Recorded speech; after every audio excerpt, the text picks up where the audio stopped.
Finding Refuge in Shared Scars by Pandoraloveslily. The snow fell in thick, lazy flakes, transforming Hogwarts into a postcard landscape. Normally, Lily Evans would revel in the beauty, the way the white blanket muffled the usual boisterous sounds of the castle, but not this Saturday. A knot of anxiety had settled deep in her stomach, a cold, hard thing that refused to melt, not even under the steamiest shower or warmest charms. Her sister, Petunia, was engaged to Vernon Dursley of all people, the man who looked like a walrus and treated her like a walking case of magical flu. Lily hadn't even gotten a proper letter, just a terse note from Petunia, practically dripping with smugness. The news had hit her like a rogue bludger, leaving her reeling. She'd spent the past week burying herself in her arithmetic textbooks, hoping the complicated formulas would somehow rearrange her fractured emotions. She was, to put it mildly, a mess. She barely registered that her friends Marlene, Mary, and Alice had been trying to chat her up between classes. She was short with them, distant, her usual bright spirit dimmed to a flickering ember. But fortunately, at least the relationship with Pandora was great. They did talk about things, and they were always there for each other, if needed. And lately, Pandora had been giving her more personal space, and it was a good thing. It made Lily feel loved enough. It wasn't until she was in the library, her head buried in a volume on dragon-hide properties, that she felt a presence beside her. A lean shadow fell across the page, and a quiet voice said, "You know, if you stare at that book any harder, you might actually cause it to combust." Lily startled, glancing up to find Regulus Black looking at her with an unusual softness in his normally impassive eyes. He wasn't supposed to be nice, she thought. He was Regulus Black, Sirius's younger brother, Pandora's best friend, quite often withdrawn and not typically one to seek out friendly conversation, especially not with Lily. They had, however, developed an odd sort of relationship over the years, a comfortable, unspoken understanding built on shared late-night study sessions and the occasional whispered debate about obscure potion ingredients. In fact, their friendship had started before Lily and Pandora even started dating. Lily often found herself oddly drawn to his quiet intensity, a stark contrast to the boisterous energy of her own house. "Sorry," she mumbled, quickly lowering her gaze to her book again. Regulus didn't move. "You haven't been yourself lately, Evans. You seem overwhelmed." It wasn't accusatory, just an observation. Lily bit her lip. She knew she wasn't fooling anyone, least of all Regulus, who could probably read her emotions like he did ancient ruins. She shrugged, trying to play it off. "Just a lot of coursework." Regulus arched a dark eyebrow, a silent challenge. He knew her well enough to see through the thin facade. "Right," he said. "And I'm suddenly fluent in Parseltongue. How about this? I'm taking you to Hogsmeade. Right now. We'll get you some more chocolate." Lily blinked in surprise. "Hogsmeade? It's a Saturday, it's snowing, and you're clearly about to implode in here. Besides," he added with a hint of a smirk, "I could stand to get out of this dusty tomb for a while too." And just like that, Lily found herself agreeing.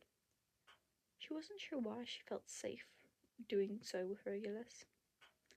Maybe it was because he always had an air of understanding, like he knew what it felt like to carry the weight of the world, even if he never voiced it. The crisp, cold air outside was a welcome change from the stuffy library.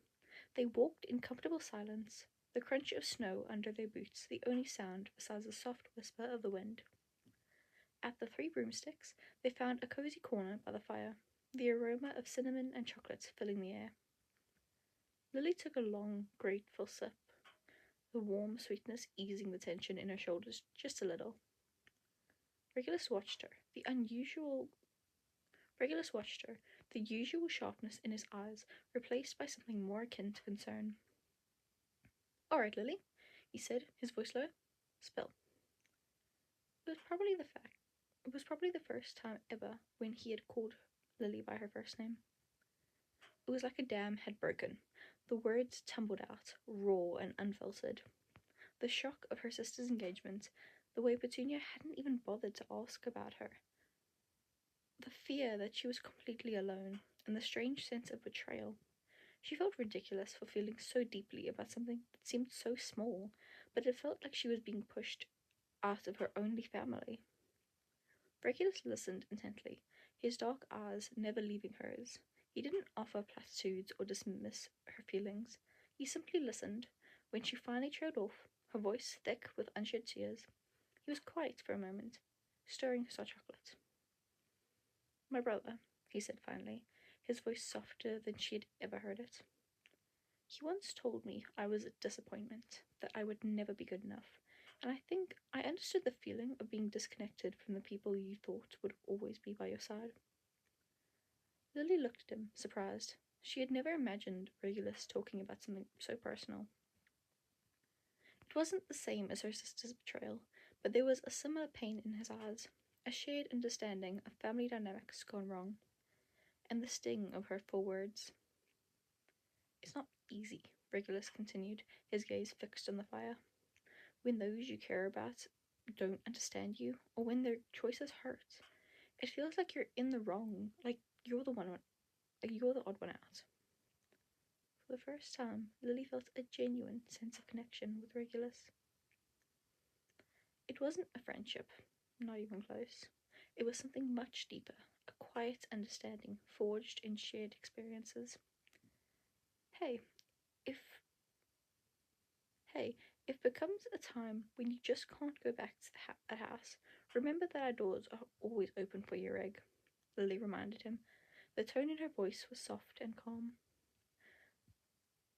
By a surprise, Regulus pulled Lily big and into a big and warm hug. It shocked her at first, since he was never the type of person to lack physical touch. But Lily then wrapped her arm around his neck and pressed her head against his shoulder. The hug was soft and filled with comfort and unspoken words. It lasted about a minute before Regulus pulled away. He looked at her and forced a weak smile. Lily didn't smile back, not because she didn't want to, but because she was too tired, and that was completely fine with Regulus. To be honest, it was better this way. They sat in comfortable silence for a while, drinking their hot chocolates, and the crackling fire a balm to their troubled souls. Lily felt the knots in her stomach loosen, the sharp edges of her anxiety softening. She wasn't alone. Not really. As they walked back to Hogwarts, the snow falling even more heavily now, Lily felt a lightness she hadn't experienced in days. She had shared her burden, and in that sharing, she had found a strange, unexpected comfort in Regulus back. He might be different from her. He might be different from her friends, but he understood her in a way no one else seemed to, and she knew she had found a true and loyal friend in him, an unlikely confidant in a world full of loud noises and broken families. Oh, they are so cute. Okay, I love those two. They're so fun. Thanks for listening.